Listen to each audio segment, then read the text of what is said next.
whenever they're able to help LeBron out, this team is as dangerous as any. 12 teams? As long as Nick Saban's the coach, Alabama's going to get him 100% of the time. Yankees are still, right now, I think at best, the third team in the AL East right now. Down go the holier than thous. That's right.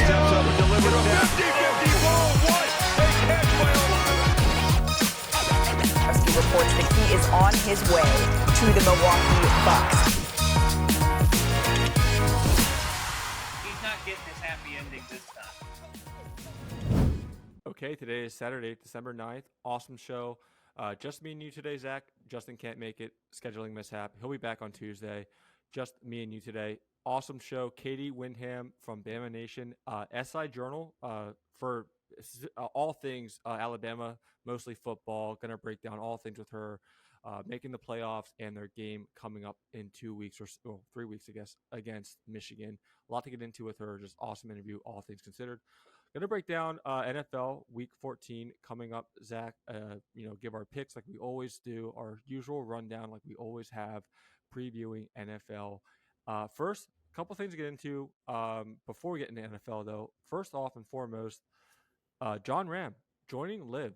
Don't have much else to really say about this. All I really know, like many of the golfers that have gone on to Live from the PGA Tour, a little hypocritical. Ram, of course, being one of the most outspoken players against Live, over the last couple years, and now, of course, joining Live, massive deal. Money is kind of I've been seeing different numbers, but it's reportedly going to be over more than $300 million, perhaps maybe even double that. Amazing news, especially in consideration of the Live and PGA, having to come to a deal here in the next 3 weeks. Were you surprised by the time, Zach? And most importantly, I want to read you a quote that he said. He said, like I said before, is true. I do not play golf for the money. And of course, with this news in mind, what do you think about him moving to Live and just this overall news that came out yesterday? Well, any athlete that tells you it's not about the money, yeah, it's about the money. It always is, always has been, always will be. But John Rahm, I don't blame him for taking the money. When you give a guy that much amount, I mean, what's he going to say? Especially considering the fact that Jay Monahan, the PGA Tour commissioner, is doing business with Liv. How is he going to turn around and be upset at players for going out and taking their money? John Rahm was loyal to the PGA Tour when all this came out, and then he found out that his boss wasn't being so loyal. And so this time when Liv offered him the money, I don't really blame him for taking it. Yeah, I mean, again, the numbers are astonishing.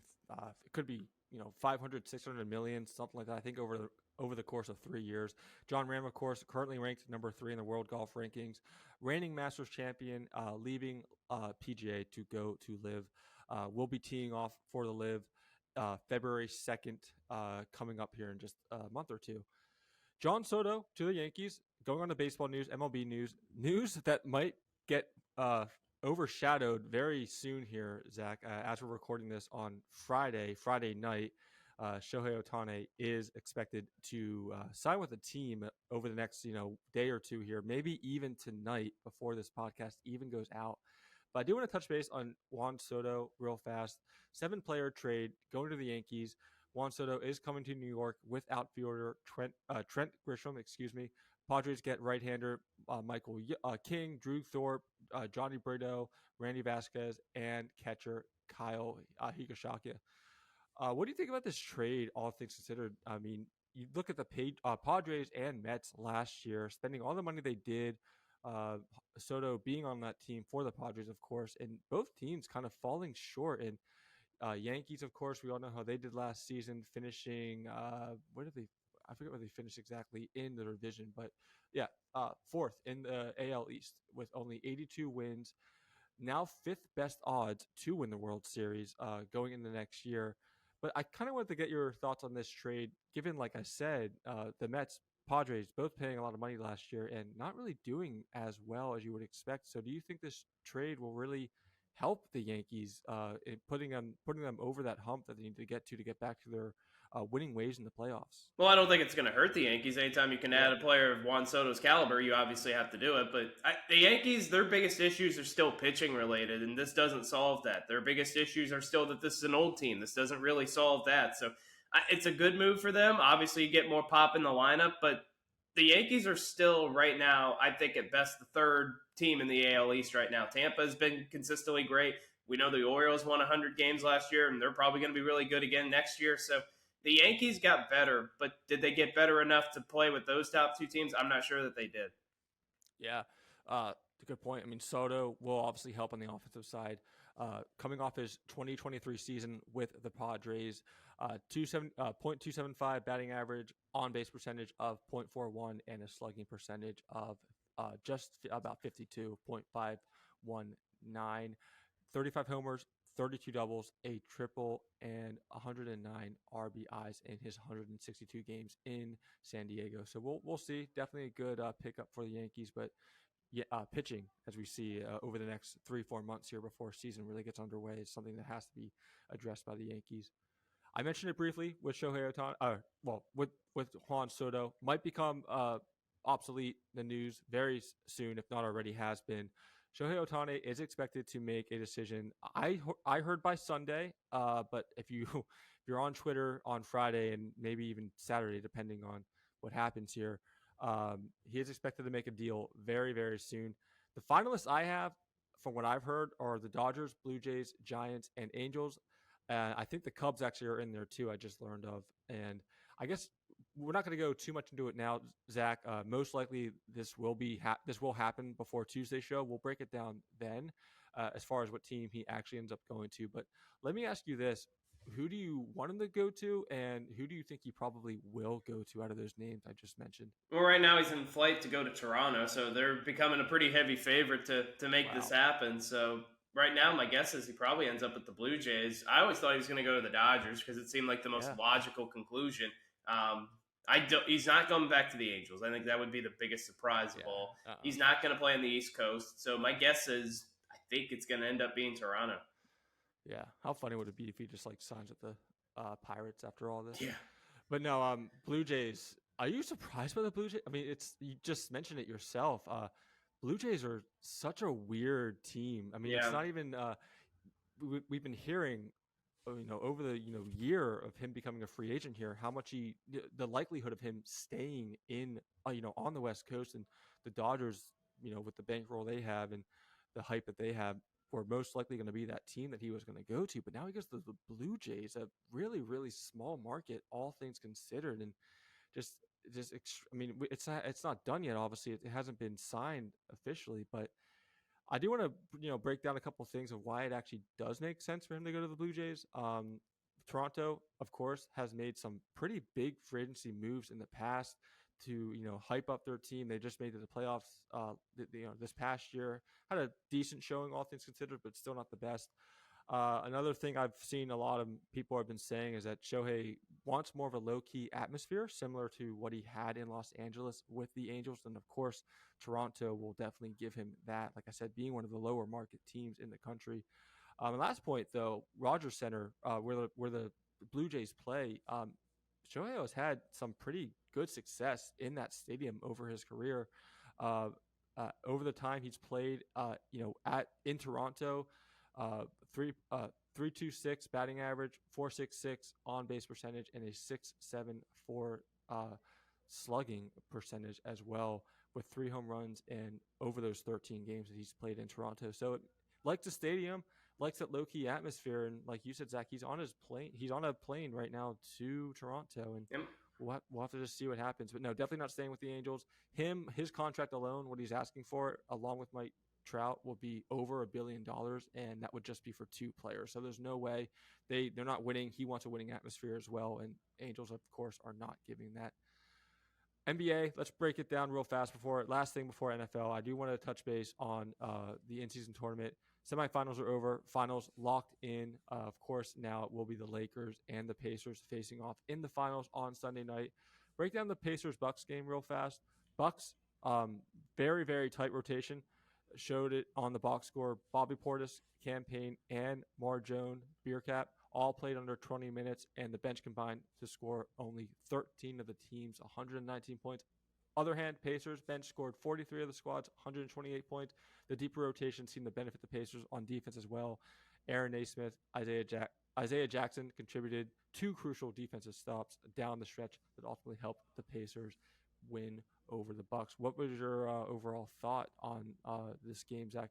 All things considered, like we said on Thursday, in-season tournament has been more exciting than we expected, especially once that bracket came out and the elimination games started to happen. Yeah, I think so. Now, next year, what I'd like to see is the in-season tournament go back to just the home courts for the semifinals and the finals, because the atmosphere was dramatically different at the semis than it was in the rounds leading up to that, because anytime you can play at home or, even if you're on the road, but somebody with a home court advantage matters. And we've seen this, there's a reason the NBA finals are not a neutral site location. So I would like to see that going forward. But as far as the Pacers, Tyrese Halliburton is making himself quite a statement over this in-season tournament. He's putting himself as among the best players in the NBA.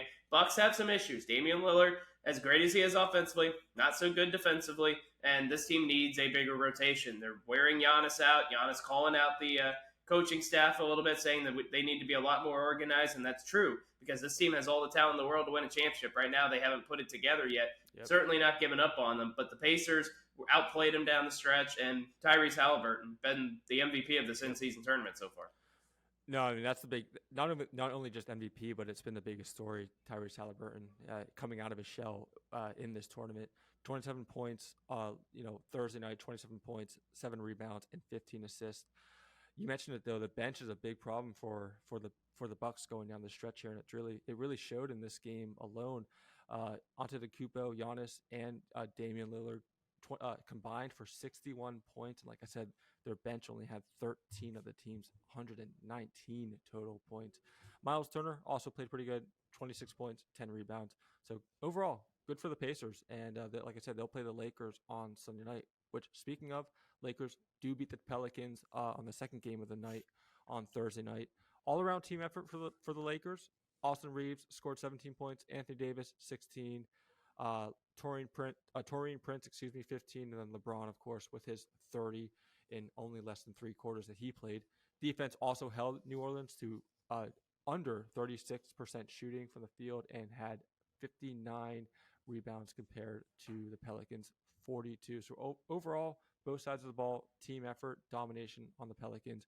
Anything else you want to add to this, Zach? I mean, what was your overall, from this game, Lakers-Pelicans? It seems like the Lakers are pretty destined to win this tournament, though. It's what sure looks like Lakers it. Play. Yeah, LeBron, that was the fewest minutes he ever took to get to 30 points in his entire career, which, LeBron's setting records even in year 21, so it's just, it's amazing. But, the balance of the Lakers, I think, is the thing that stood out the most, as you mentioned, with, Reeves having a big day, AD having a big day. Whenever they're able to help LeBron out, this team is as dangerous as any in the NBA. I do expect them to win the in-season tournament. And, this shouldn't be all that surprising, because for something that's brand new, it's like the COVID tournament in 2020. When something is there that people aren't familiar with, ride the veterans, ride the superstars. LeBron and Anthony Davis have handled this better than anybody.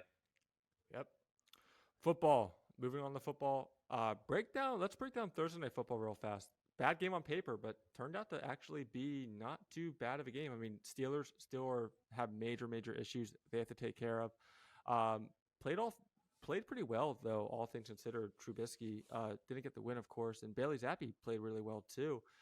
Ugly game, all things considered. I don't know what happened with the Patriots. They just came out and played really well.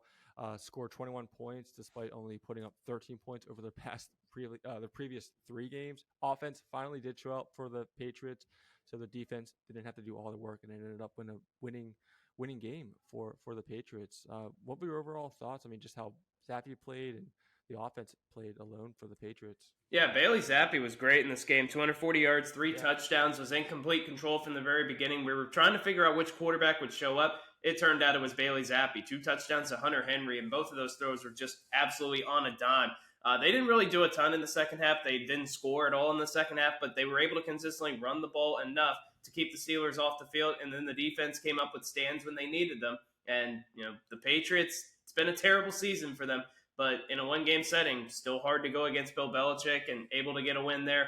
And for the Steelers, 2 straight losses to teams that are 2-10. Getting dominated by the Cardinals on Sunday. Now you turn around 4 days later and lose this game. They had an opportunity to go to 9-4 and really put themselves in a great position to make the playoffs, because their last 4 games are not going to be easy for them. They've got the Bengals, they got the Colts, they got the Ravens. very difficult schedule ahead for the Steelers. They needed to win both of these games to give themselves a chance. And now sitting where they're at, I'm not sure that this team's making the postseason. These are the kind of losses that keep teams out. Yeah, no, you could argue these were must wins for the Steelers. I mean, I know you hate that word, Zach, but Cardinals, Patriots, probably the two worst teams in the league. The two worst teams. I mean, Bears have been playing. I mean, maybe in the Panthers too, but Bears have actually been playing pretty well. So the Cardinals and Patriots might actually be the two worst teams in the league. These are the teams that the Steelers lose, though. They always lose to teams below them. They always play down to their competition. Bailey Zappi, though, like you already alluded to, Zach, 81% adjusted completion percentage and average 8.6 yards per pass attempt on Thursday night. Zeke Elliott, my only other point from this game, played pretty well too. Resurrection of Zeke Elliott a little bit. 140 yards from the scrimmage, 72 receiving, 68 rushing, and caught a TD as well. Pretty much doing nothing all season with Ramondre out, but he was given the chance to prove that he still has it, and he played pretty well, all things considered. Thursday night. Breaking down the other games, Week 14 coming up, Zach, like we always do. I'm going to start with you. What game do you see being very close? I think we might have the same game here. I'm going Bills-Chiefs for closest game. I think this is going to be maybe the best game of the weekend. It's a must-win for Buffalo, I think, in order for them to have a chance to make the playoffs. Kansas City, it might be a must-win as well after losing to the Packers last week. Their offense has been actually one of the worst in football over the last month or so of the season. Patrick Mahomes, a career low, 260 yards per game. These are two teams that obviously have a lot of familiarity with each other. They're used to these big game environments, and it feels like a little bit of desperation for both teams. Yeah. The Chiefs are going to make the playoffs. They're going to win the AFC West. But if they're going to have the road to the Super Bowl go through Arrowhead, this seems like a must-win. And for the Bills, in order to make the playoffs at all, it feels like it's got to be a must-win.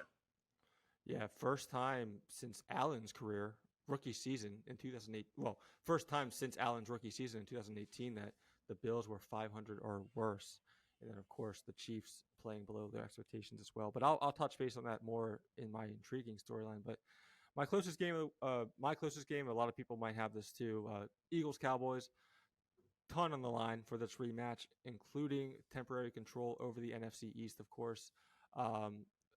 Actually, this is a good point. I don't actually know who would be winning the NFC East with this win because they both would have a tie. But yeah, but either way, the winner will have a great shot to make a run at the NFC #1 title.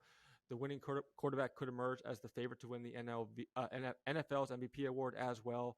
The winner will have a ton of momentum going down the stretch. These teams don't like each other. This game is going to just be an absolute juggernaut of a match in Dallas. Eagles won the first game, of course, 28-23 on November 5th at the Link. But the Cowboys literally lost by only inches that game, and they're out for blood. They think they're better than the Eagles, and they want to show it, especially on their home turf. Eagles, of course, also have been really shaky these past couple of weeks, especially on defense. They've gone 3-1 the last month in a stretch of games that included the Cowboys, Chiefs, Bills, and 49ers. All good things considered, but their defenses looked very, very vulnerable in all those games. They're really struggling against NFL's better offenses, but particularly it's that secondary, like we've been saying all season long. Their secondary is just so depleted right now, and it's, I think Dak Prescott might unfortunately have a field day with them, especially with how he's been playing all season long, and CeeDee Lamb emerging as one of the best wide receivers in the league.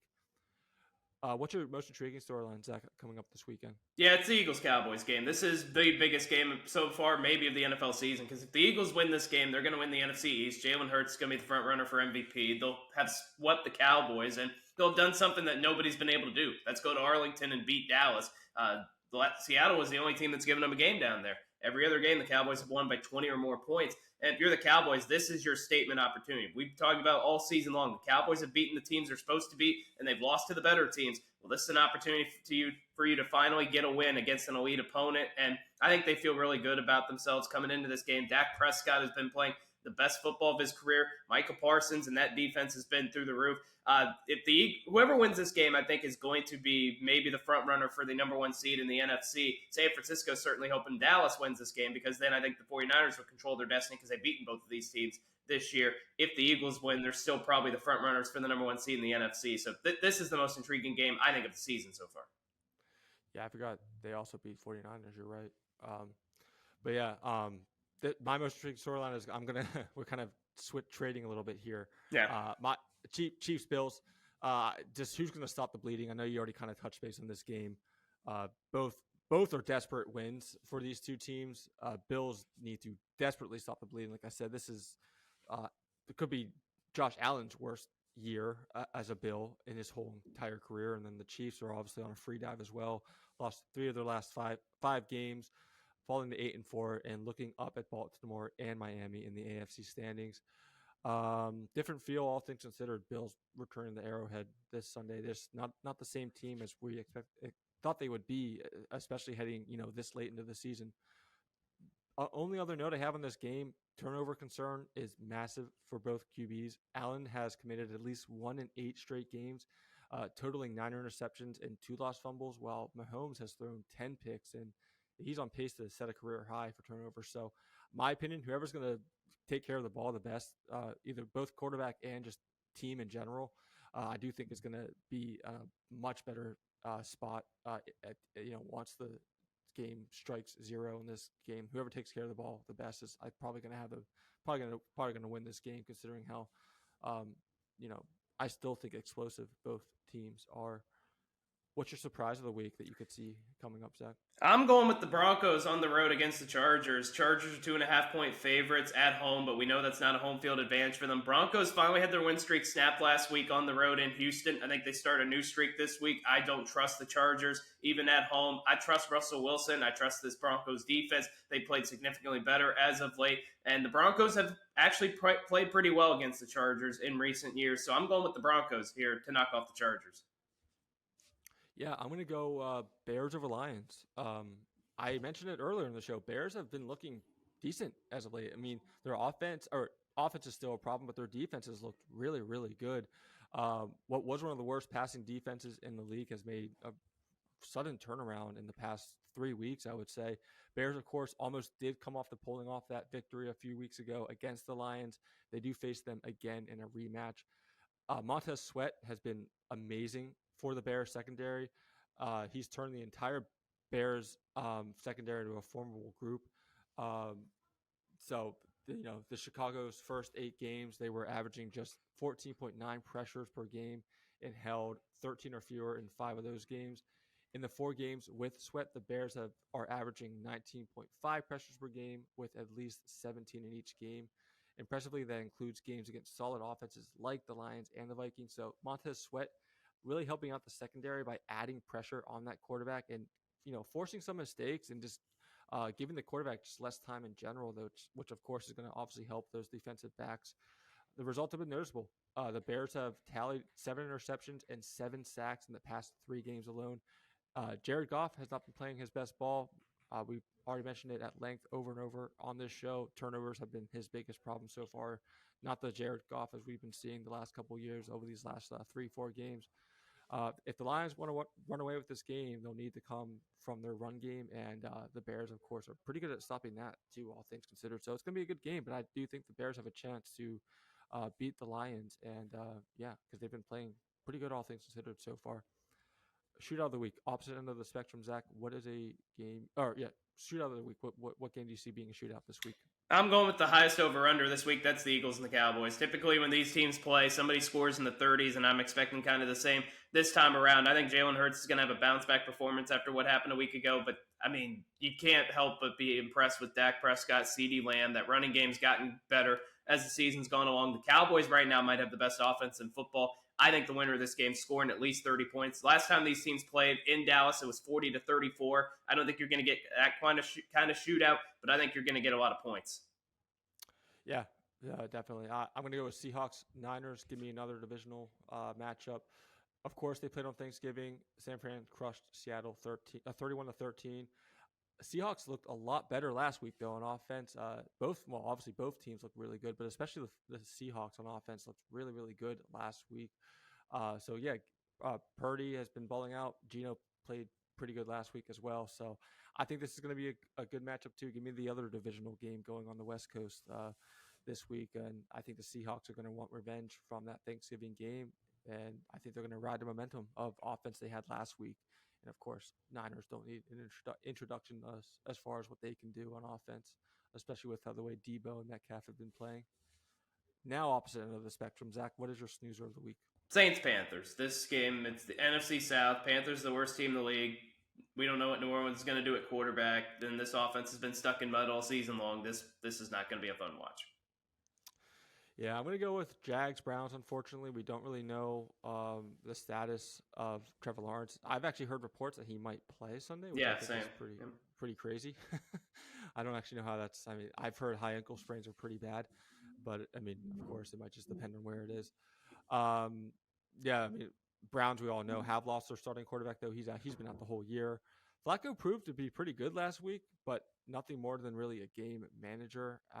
Both defensive units have been playing great as of late, too. So, yeah, I think Joe Flacco, tapes on him now. He's going to kind of come back down the earth. And then, of course, we saw that the backup quarterback for the Jags couldn't do it last week as well. And I don't think Trevor Lawrence is going to play. And so if he doesn't, this game is especially going to be a shootout against pretty bad offenses, all things considered, with pretty good defenses. So that this gives a recipe for a low scoring game. What's your favorite of the week coming up? Favorite of the week. I am going to go with the Ravens. Get it done at home against the Rams. Usually, I've been back in the Ravens much of the season, and Lamar Jackson's been playing fantastic. They finally got a bye week last week, which is one of the later bye weeks in the league. Rams coming off a big win against the Browns, but they're banged up quite a bit, and 10 a.m. local start for the Rams going on the road to play in Baltimore. And we know how dominant the Ravens have typically been at home this year. Fourth quarter against the Browns aside, I think the Ravens handle business. Yeah, Jackson doesn't lose to NFC opponents either, so that's also helpful. I'm going to go Texans over Jets. Jets don't have a quarterback. That's saying it lightly. They literally just don't have a quarterback. Texans have been playing pretty good. C.J. Stroud leading NFL with 3,540 yards in passing, the third most by a player in his first 12 games, by the way. But just overall offense and defense have been playing just amazing for the Texans. They've won 4 of the last 5 games. They're on pace to make the playoffs. D'Amico Ryan, coach of the year. Jets, terrible. No quarterback. And, Texans are going to come away with this win for sure. I'm going to expect Houston's pass rush is just going to eat the Jets, especially with the problems they've been having with their offensive line, and then quarterbacks just in general just not getting it done. What's your writer's block of the week, Zach? Let's move on to writer's block. Deion Sanders saying he wants more privacy. No, you're Deion Sanders. You're prime time. This is your whole thing. You're out there front face. You're out having Lil Wayne come on the sideline. You're having Big Noon and College Game Day on your campus back-to-back weeks. Embrace it. Lean into who you are. I want a coach with personality. I don't want the same Deion Sanders. I don't want him to turn into most college coaches that won't give you anything. I like the refreshing honesty of Deion. I like the fact that he's got character. I like the fact that he's willing to play up a persona, and he should continue to do so. And the idea that, I need my privacy. Privacy isn't the reason why your team stunk down the stretch and lost 8 of the last 9 games. That happened because you are playing in a big boy conference now, and you didn't realize you needed offensive linemen. So, Deion, just continue to stay who you are. There's a reason top recruits and people around the country are interested in Colorado football. They're not going to be interested in Colorado football if you just decide to lock yourself in. So, Deion, stay being primetime. Yeah, I'm going to go with the reports of this ex-Jaguar employee that stole $22.2 million from the Jaguars. Apparently it was 99% of the money stolen was used on gambling, which is insane. Reports come out that he lost a lot of money on gambling, and he was just trying to use that money to basically give it all back. And his reports come out that the goal in mind was that he was going to hopefully win enough money to break even and give all the money back to the Jaguars, which I think is just kind of absurd. The whole story is just insane. Patel, I forget his last name exactly, but Patel, he was like the president of their financial accounting system or something in finances. I have it right here exactly what his title was, but he was from 2018 to 2020. His titles during that time were coordinator of financial planning, and then later on got promoted to manager of financial planning and analysis. So he had control of their virtual credit card. He could write off any expenses that he wanted, and it ended up being $22 million for, which 99% of was found out to be used on gambling. So, pretty crazy stuff, all things considered. Let's move on. Interview Katie Windham. Awesome interview. Breaking down Alabama's season. Thought they were done. Me and you, Zach, were saying it ourselves. After week 3, week 2, especially after that loss to the Texans, we were all saying that Alabama was done. Nick Saban was done, washed.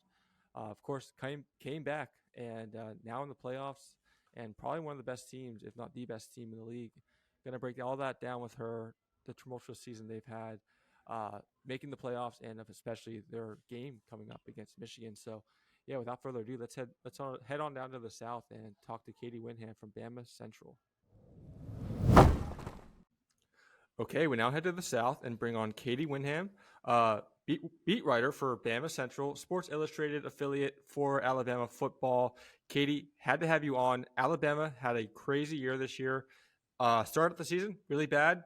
People were thinking about the dynasty of Alabama being over, maybe even firing Nick Saban. Crazy talk, I know, as that was at the time. But look at them now, coming back, beating Georgia in the SEC championship game. And now they're in the playoffs. And just, I don't want to start off too broad, but just tell me how crazy it is just going how the narrative was in the beginning of the season when they started off slower, pretty bad, all things considered for Alabama standards. And now they just beat out Georgia for a spot in the playoffs, who was the number 1 ranked team pretty much the entire year, or, was the number 1 ranked team the entire year. So just what is the biggest thing that changed for this Alabama team to, get them to where they are right now, heading into, New Year's 6 end of the year here? Yeah, it's crazy because it's not that unusual for Nick Saban to beat a number 1 team, but I don't think there's anyone that covers this Alabama team, or follows this team, that after that USF game thought that Alabama would be in this position. Because it's not just that they lost to Texas at the beginning of the year.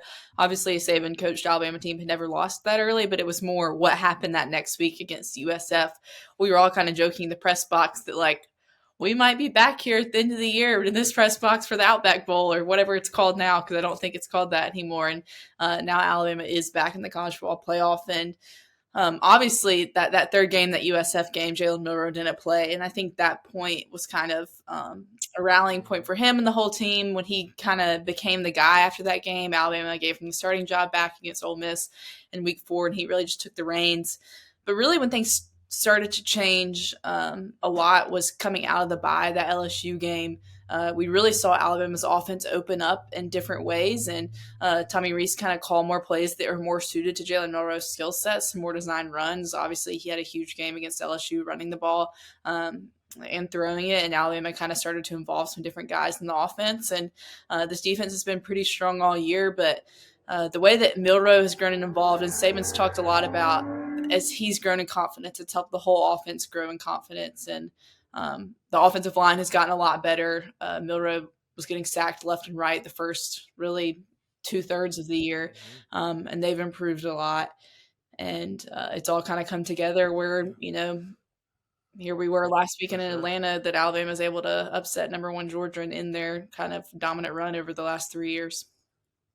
Yeah, and you think about, when the year started, people were bickering about Alabama not having a starting quarterback. I know they were, in between 2-3 people. And so just take me through Jalen Milroe and the fan base of Alabama and how just excited they are that he came into his own, and especially in the, running the ball and being, an agile quarterback. Just how impressed and how excited are fans that, Jalen Milroe was able to come out and play as good as he was able to play this, second half of the season. Yeah, I mean, obviously Alabama fans are thrilled with that. They've really rallied around him, and kind of his persona, the lank thing that he and Terrion Arnold kind of started at the beginning of the year. But it was different entering this season. The Alabama's come off this run of great NFL level quarterbacks with Jalen Hurts and Tua and Mac Jones, then most recently Bryce Young. And there was so much uncertainty coming into the season. The fan base was pretty divided about who they wanted the guy to be. There were a lot of people that were Jalen supporters, and there were a lot of people that weren't, especially after that Texas game. But the fan base has really rallied around him. I think we've seen better decision making from him over the last month of the season, because a lot of the sacks early on were a lot of them were the offensive line, but a lot of them were him not making good decisions and being too hesitant to run the ball. And then there's been more design runs lately, and then also him just choosing to scramble and make the most of plays. And obviously what he did in the Iron Bowl 2 weeks ago will cement him forever in Alabama lore of having that 4th and goal from the 31 play to win that game when things were not looking good for Alabama like they a lot of times are in Jordan-Hare. But yeah, he's someone that this fan base I think is fully rallied around, and that they're really confident in leading their team into the playoffs.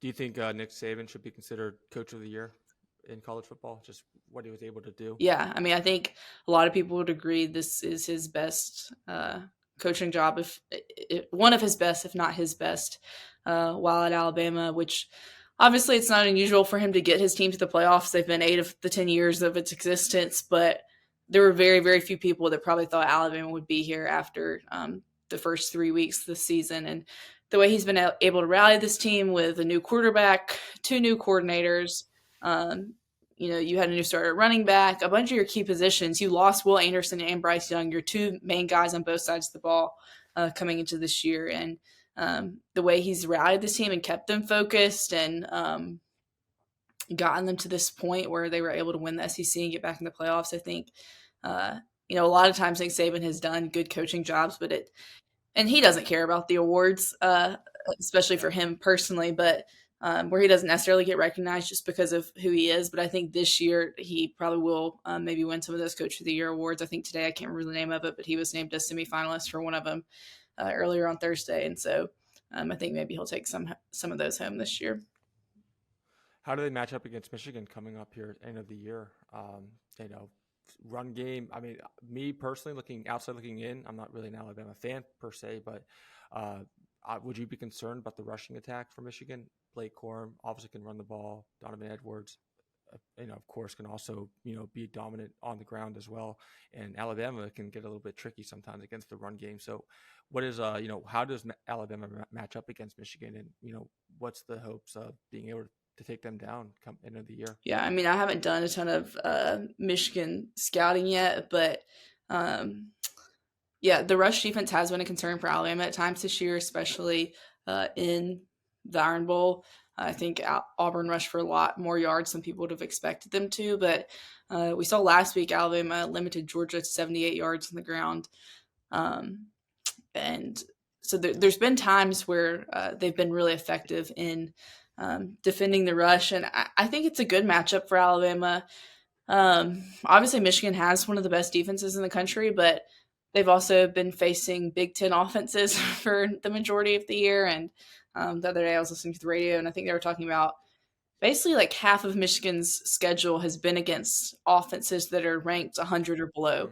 And that's certainly not Alabama. So I don't think they've seen an offense yet that kind of has the skill set and the personnel like Alabama has. And so I think offensively against for Alabama against the Michigan defense, it's a good matchup. But Michigan's currently favored. I think last time I checked, it was a 1.5 point spread, something in that range. I won't be super surprised if by the time January 1st rolls around, it's more of a pick 'em or maybe even Alabama favorite, which is kind of crazy with Michigan being ranked number 1 in the playoffs. But obviously Jim Harbaugh has done a great job of kind of rallying his team around all the adversity they've had, and they have talented players too. He obviously recruits high quality players, but it's definitely a matchup that Alabama can win. No, and I know you said you haven't done much scouting on Michigan yet, but you did allude to it already. I mean, this is going to be probably the best offense Michigan has seen all year. Michigan's strength of schedule, for the most part, has been pretty weak, all things considered, except for a handful of games that they've had there. Alabama has definitely been tested a little bit more heavily throughout the course of the season. Going back to that, though, speaking of which, week 2, Texas, that loss against Texas, I mentioned at the start of this interview, people at the start of the year were hammering on Alabama, kind of being washed, maybe the dynasty being over. But, looking back on it, that loss to Texas might not have been as bad considering that they are, one of the teams with Alabama in that college football playoff. And I guess what I'll ask you here is, how bad do Alabama fans want to see Texas again? I mean, Alabama has to win, of course, against Michigan, we just talked about, but then how bad does really do fans want to see Texas again in the playoffs, get a rematch from week 2? Yeah, it would really kind of like finish that redemptive arc that this Alabama team has been on this season if they end up finishing the season with a national championship against the team that beat them in the regular season, so they can kind of avenge that loss.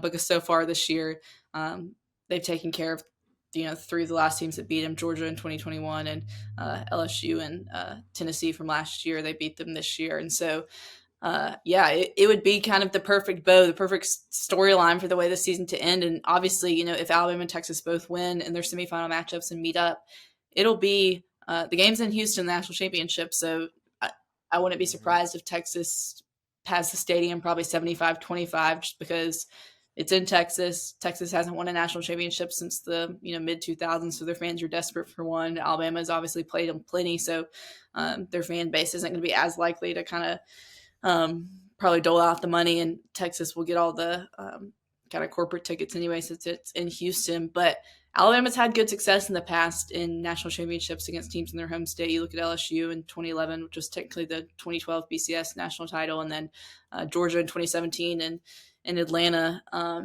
which was technically in January 2018. And so that's something that's worked for Alabama in the past when the stadium's kind of been against them. And I think these players want another shot at Texas too, because you look back at that Texas matchup, and I think the Longhorns finished with 5 sacks in that game. And I believe that's the only game of the year that the Alabama defense did not record a sack. And from that game on, Dallas Turner went on like a 6-game streak where he recorded at least 1 sack or something in that neighborhood. And he kind of talked about how that game kind of motivated him, and it left a bitter taste in the defense's mouth that they weren't able to get at Quinn Ewers a lot in that game. And so I think it's something that the fan base wants, and I think it's something that the players want too, to kind of guys who maybe had rough games against Texas the first time. That's the only game this year that Jalen Milroe had multiple interceptions, I believe. Caden Proctor, the freshman left tackle, really struggled in that game. He struggled early on in the season. He's improved a lot, so I'm sure he would like another shot at the Texas defensive front. And then the Alabama defense played, I guess, probably their worst quarter of the year in that fourth quarter against Texas. And so I know all of them would like another crack at the Longhorns. Yeah, and you mentioned it already too. Wade, I mean, we've been saying it at length in our talk here this whole time. I mean, Alabama, much different team than they were in the beginning of the year. And a lot of that is in, reference to Nick Saban and how he was able to turn the team around. Are you surprised, though? I mean, trying to be as unbiased as possible, I think this was the first time. I know the playoffs have only been around since 2014, but I think this was the first time a team outside the top 6 did jump into the top 4 the weekend leading up to the final rankings. Were you surprised that they were able to jump up as high as they did? Of course, when they played Georgia, they were the 8th seed, and now they're obviously in one of the top 4. Were you surprised the jump they did make after beating Georgia this past weekend? A little bit, but also if you kind of look, obviously this season was different than any we've seen in the past as far as how many good teams were left at the top of the rankings at the end of the year. I don't know. I just kind of knew, especially listening to Greg Sankey throughout the week. He had a media availability, I think, on Thursday before the SEC championship, and then he was on either Game Day or SEC Nation on Saturday morning, and we were listening on the radio, and we were driving over to Atlanta. And just kind of his confidence in the SEC getting in no matter what. And it was wild because back probably around, I don't know, week 7 or so, before Saban press conference on Monday, some of us were kind of just talking in the media room about, what happens if there's an undefeated Big 12 champion that was before Oklahoma had lost. Or so either an undefeated Oklahoma or Texas with 1 loss, that's head-to-head on Alabama, undefeated in the Pac-12, undefeated in the ACC, and then either Michigan or Ohio State, whoever wins the Big Ten.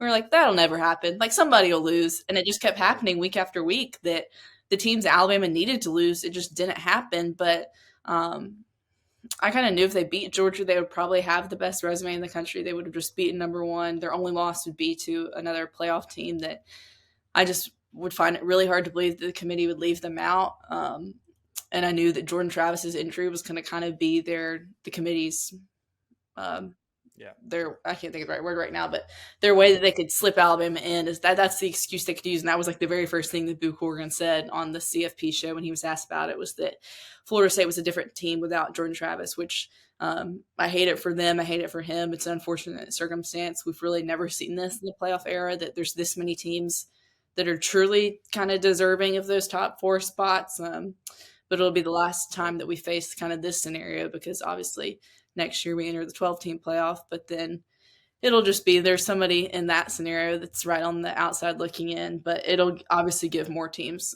opportunity.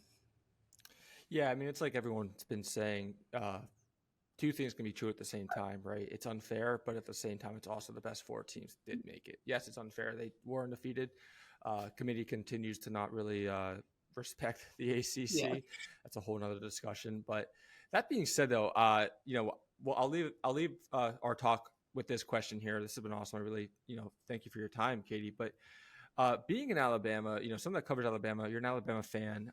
You interact with the fan base tremendously. I mean, all the time, I can imagine. What are the fans, and yourself even for that matter, what are your thoughts on expanding the playoffs to 12? Because I know a lot of the argument for people not liking the expansion to the 12 teams next year is it's going to make wins and losses a little bit less valuable. And Alabama, of course, being one of those top teams every single year that does deserve it, that does showcase it and earn it on the field. What are you thinking about the 12-team expansion next year? Being, like I said, someone that covers one of a consistent, right, consistently a top 4 or top 5 team.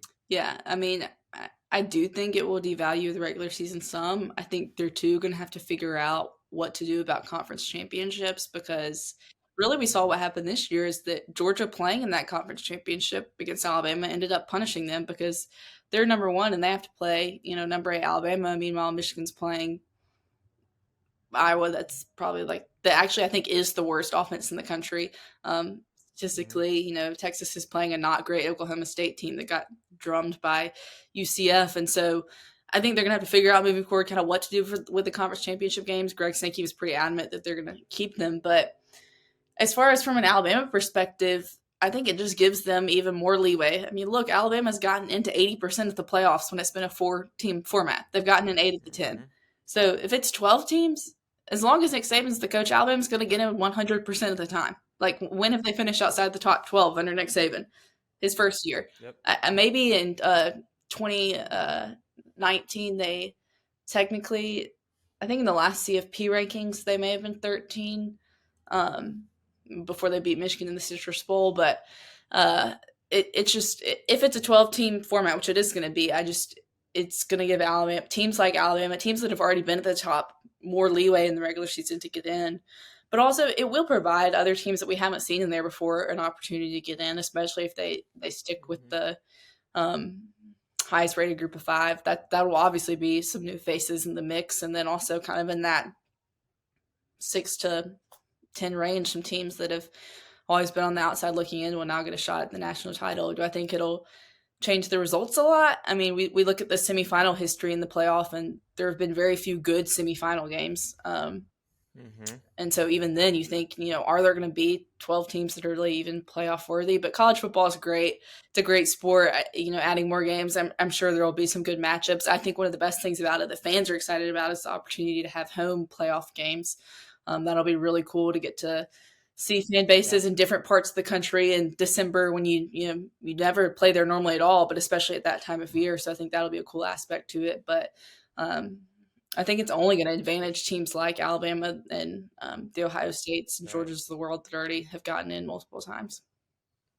Yeah, and you mentioned, having to figure out what they do at championship games. I mean, you look at Washington right. and Oregon in the Pac-12 this year. I mean, Washington had to beat Oregon twice virtually just to make the playoffs, which you can look at as pretty unfair, all things considered. And then that's kind of my point is, are the fans, though, thinking it's unfair, given that it is just such a dominant team, Alabama, because now they're going to have all these other teams that might not be as dominant, that might not be as deserving, make these playoffs. And my last question for you as we lead off here, do you think it might lead to some bad matchups, though? I mean, you look at Liberty, I think, would play Missouri if it was a 12-team playoff structure right now, which I think Missouri would pretty much manhandle Liberty and have their way with them. And are you kind of concerned with seeing some bad matchups when we go to the 12-team format. Yeah, I mean, I'm sure there will be some bad games because, like I said, in the college football playoff in the current format, there's been some really bad semifinals. Alabama's really their first couple of years. Obviously, the only time Alabama has lost in the semifinals was their first year against Ohio State, who went on to win the title. But